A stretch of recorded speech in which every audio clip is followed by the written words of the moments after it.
Okay, fences are beyond the scope of this inspection. Retaining walls farther than twice their height away from the structure shouldn't affect this structure, and they are beyond the scope of this inspection.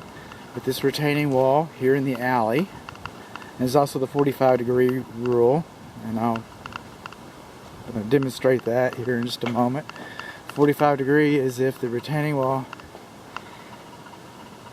okay, if it's not any closer than that point at 45 degree, then it shouldn't affect the foundation perimeter either.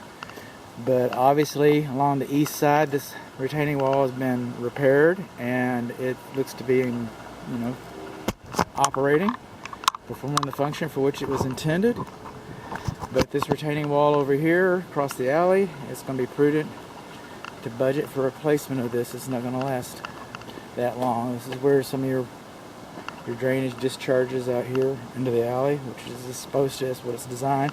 They've added some metal posts here to try and reinforce this corner all along, but that was just a patch.